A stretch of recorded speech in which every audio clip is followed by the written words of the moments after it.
Good day po sa inyong lahat. Kumusta? At malapit na ang New Year. Advance Happy New Year nga pala.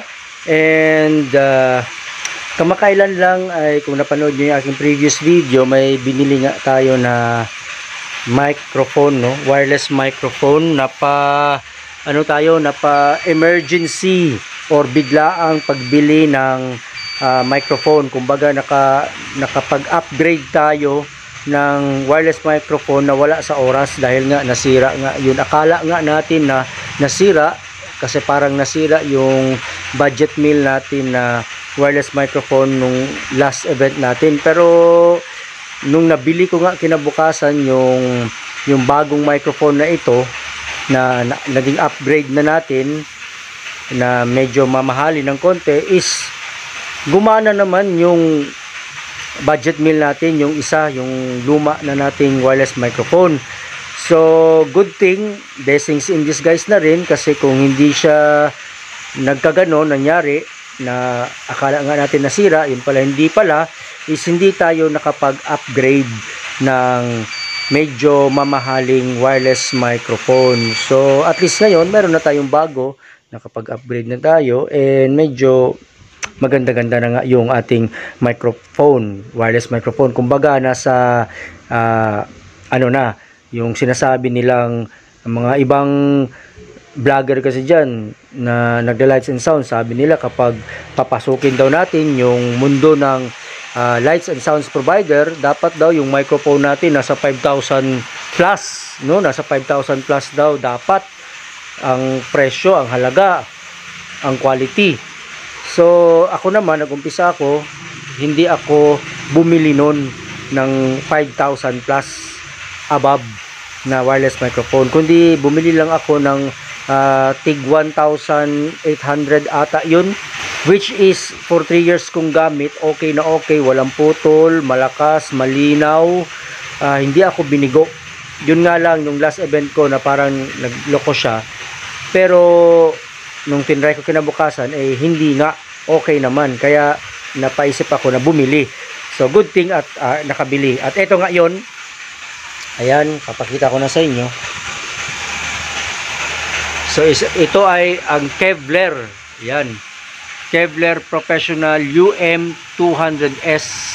Nag-search ako sa sa YouTube, wala akong nakitang nag-review nito or nag-post man lang, no?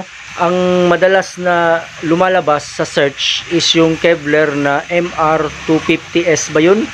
Yun ang madalas na lumalabas, pero ito wala.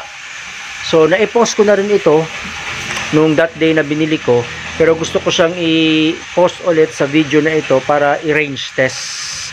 So ito ay 7,000 plus, and nakuha ko nga discount 6,000 plus na lang. So papakita ko lang muna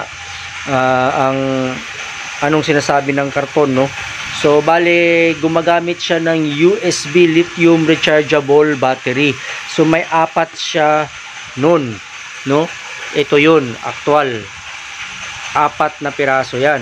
So may reserba kasi dalawang microphone lang ito so may reserba dahil 4. And then gumagamit din siya ng dalawang tawag dyan, AA na battery holder na ito yun, rechargeable din, just in case na masira itong lithium ion. So meron ka pa ring case holder ng AA rechargeable, so magagamit magagamit mo pa rin siya. So very convenient, napakaganda. Isa ito sa napakagandang feature na nagustuhan ko dito sa Kevlar Professional UM200S na wala sa ibang brand so far na nakita ako.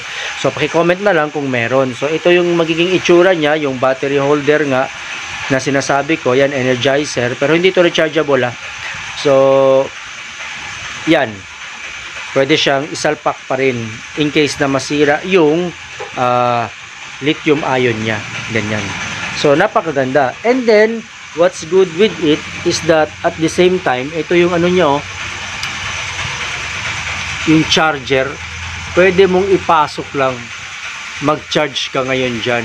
Medyo madilim ilawan natin. So ayan pwede mong ipasok lang dyan sa loob. May orientation naman yan, yan dali lang. So makakapag-charge ka dito, dalawa yan.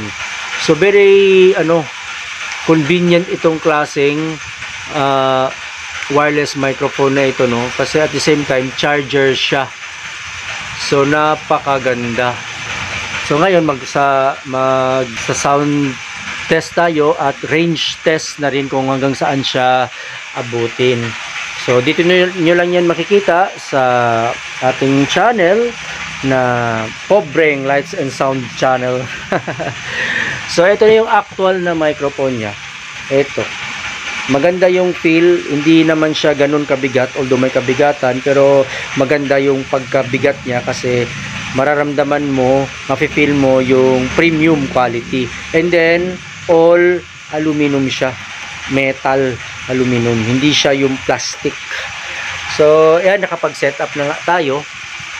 Ayan, Top Pro active speaker 15. Ano lang tayo, isang speaker lang, mono lang tayo setup. And then naka-on na yan. So bali i-on lang natin yung ating microphone. So before natin i-on, kung napansin nyo pala, ayan tatlo yung switch, parang switch niya. May sa baba, sa pinakababa, itong double line pinakababa is off siya, na mayroong hugis na charging. And then itong nasa gitna is off, totally off, which is naka-off siya ngayon talaga kasi nasa gitna yan. And then yung pinakataas na on is meron din siyang drawing na charging din. So ang ibig sabihin po niya, halimbawa ito nasa gitna, ito nasa off mode sa gitna, so walang umiilaw kahit ano. Ngayon kung ibababa ko to dito sa pinaka off mode na may dalawang guhit na may drawing na charging, ito ang mangyayari. Ayan, so umilaw itong dalawang red A and B, pero hindi pa rin umiilaw yung display LCD niya. So ibig sabihin yan, naka-off pa rin yung ating wireless transmitter, pero at the same time kahit naka-off, pwede kang mag-charge. So pwede mong isalpak yung lithium ion. Yan, pwede mong isalpak na dyan kahit naka-off, pwede kang mag-charge. So ayan, kung nakikita nyo, di ba nagbi-blink yung letter A kasi sa A tayo nagsaksak. So kapag mag-steady green yan, ibig sabihin fully charged. So ganun din sa kabila. So tanggalin lang muna natin. Ayan. So ngayon balik tayo sa off, ilagay natin sa gitna. Ayan. So mamamatay yung ilaw kasi naka-off mode siya totally. Ngayon kung ilalagay mo naman sa pinakamataas na, sa on, na may drawing din na charge, yan lalagay natin, push. So ayan, bumukas na, umilaw na yung LCD screen niya. Ibig sabihin naka-on na yan, ready for use. And at the same time, pwede ka ring mag-charge. So ilagay natin, dito naman tayo sa B.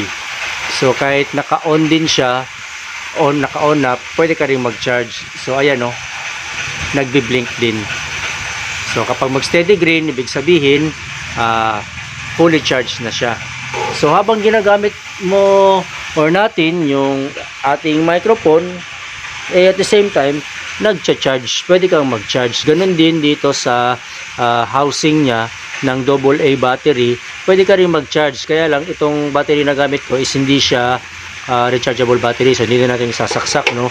So dalawa din yan. Siyempre ito yung walang laman, ganito yung itsura. So ngayon magbo-volume lang tayo para makapag-testing tayo. Yan, bo-volume natin sila, volume natin sila lahat. And then itong ating microphone na mismo, ito na. So i-on natin.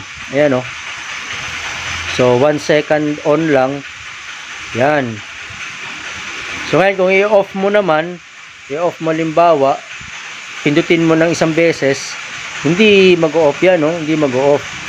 Unless ipe-press mo ng mga 1 to 2 seconds. Ayan 1, 2, ayan, nag-off siya.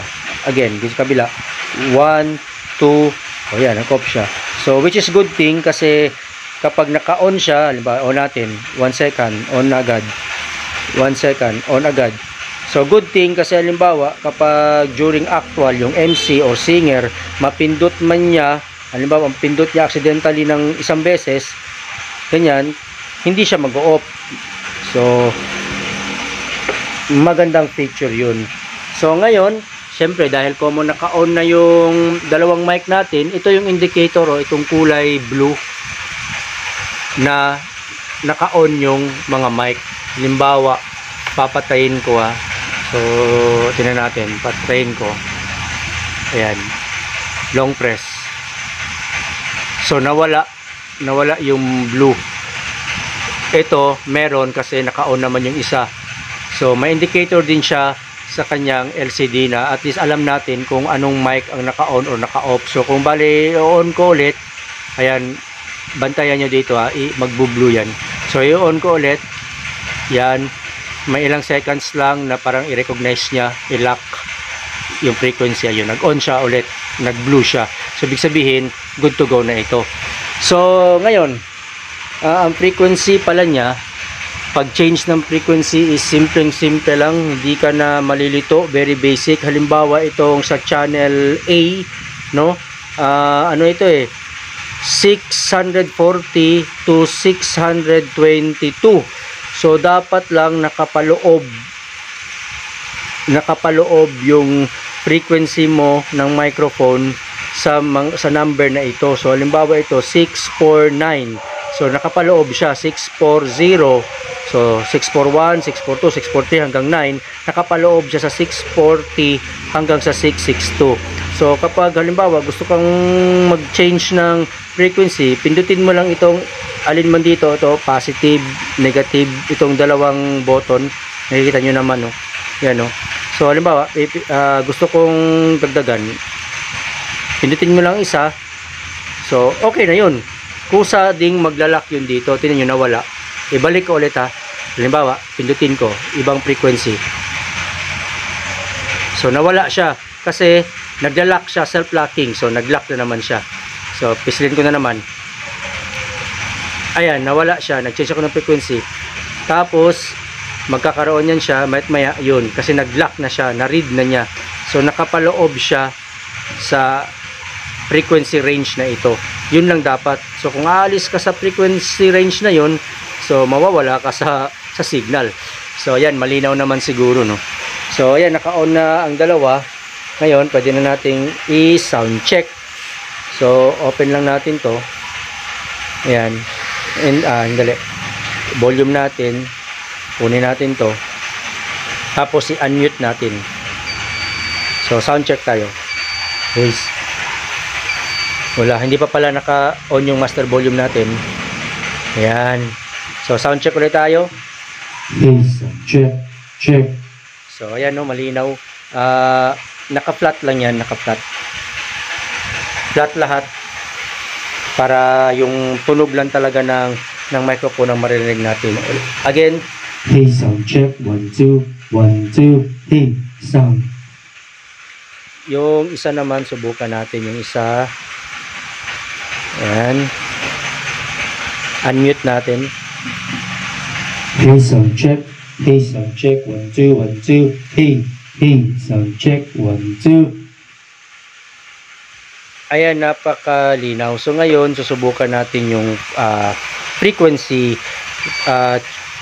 check nga, no? So pupunta tayo dun sa dulo, sa likod niyan, sa kabilang room. Tapos lalayo tayo, then aakyat tayo sa second floor. Mga ganong klaseng range lang ang gagawin natin. So okay, so let's go, mag-range test na tayo, no? By the way, ito palang microphone na ito, wireless, may special feature siya, no, na kapag naka-idle siya o naka-standby, hindi siya ginagamit, namamatay siya o nag-auto off siya mag-isa, which is good thing para at least save tayo ng battery. Kasi meron kasing mga MC or mga singer, pagkatapos gamitin, lalo na sa pag-MC, nilalagay na lang dyan sa table or hindi nila ino-off, no, inahayaan lang nila, so namamatay siya mag-isa. So kapag wala siyang ganong feature, so aksaya ng battery. So ito, okay siya, no? Kasi masisave niya yung battery kapag hindi siya ginagamit. I-on mo na lang ulit kapag gamitin mo na. So ngayon mag-range test na tayo. Hayaan natin tong isang microphone na naka-on hanggang sa pagbalik natin. Tingnan natin kung na-off ba siya mag-isa. Okay? So ito lang microphone ang dali natin tong isa. Hey, sound check. So magsa-sound check na tayo. Lalabas tayo, okay? So ito na nga, dala ko na yung microphone. So magsa-sound check tayo. Lalabas tayo. Continue lang tayo magsalita at pakinggan natin kung naputol ba yung frequency, no, o yung boses. Hey, sound check, check. Hey, hey, sound check. Hey, check mic 1 2. Sound check. Hey, hey, sound check mic 1 2. So, hey. Andito na tayo. Hey, sound check 1 2 1 2. Hey, sound check. Pasok tayo dito sa loob. No? So, dito na lang, makikita nyo na mayroong barrier. Dito pa lang makikita nyo na merong barrier, no? Tapos papasok tayo sa loob. Tingnan natin na. Yan, pasok tayo sa loob. So, check natin. Hey, sound check, check. Hey, hey, sound check. 1 2 1 2. Naririnig ko pa rin, walang putol. Hey, sound check. 1 2. Hey, hey, sound check. 1 2. Ayan, dito tayo sa may kusina. Sa kabilang room na ito pero narinig ko pa rin yung ating speaker. Hey, check. 1 2. Hey, 1 2 1 2. Check mic 1 2. So kung isipin nyo, nasa kabilang room na tayo, which is okay na okay pa. So in actual event naman, di naman tayo pumupunta sa ibang room Pero ito, nakaka-receive pa rin siya. Hey, sound check. Hey, sound check. 1 2 1 2. Sound check. 1 2 1 2. So aakyat tayo sa taas kung ano yung magiging performance niya, kung makakasagap pa rin siya ng signal, no? Kung hindi pa rin ba mapuputol. So ayan, lumabas na tayo ng kabilang room. So aakyat tayo ngayon dito sa may hagdanan.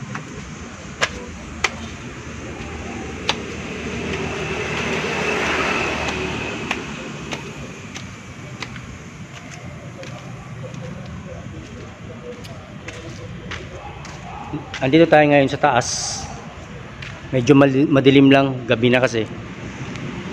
So mag-check tayo kung maririnig pa rin ba. Hey, hey, sound check. Hey, test 1 2 1 2. Ayan, dinig ko pa rin yung boses ko from the speaker dun sa baba, dito sa taas, no? So good thing siya kasi talagang okay na okay. Hey, sound check. 1 2 1 2. Sound check. Malinaw. So napatunayan na natin, no, sa kanyang range test. So ang gagawin na lang natin is baba na tayo ulit. Hey, sound check. 1 2. Ayan, eto na nga tayo, no, nakarating na tayo sa ating range test. Wait lang, nag-feedback off ko muna. So ayan, tulad ng sabi ko, namatay na siyang mag-isa, no, kasi ilang seconds na tayong paikot-ikot papunta sa taas. So nag-save siya ng battery, nag-auto shut off siya. So i-on natin ulit. So ayan, nag-on na siya ulit. So yun lang mga ka-sounds, yung ating bagong wireless microphone. Ito na siya, yung mga itsura niya. Worth 7,000. Nakuha natin ng 6 plus na lang, no, dahil nakapag-discount tayo. So sana nagustuhan nyo yung video natin for today, and may nakuha kayong idea sa wireless microphone na ito na Kevlar UM200S. Kasi nga wala akong makitang gumagawa ng video nito madalas yung MR250H. So ito ngayon meron na, no, dalawa na silang video na nasa YouTube na nagawa natin.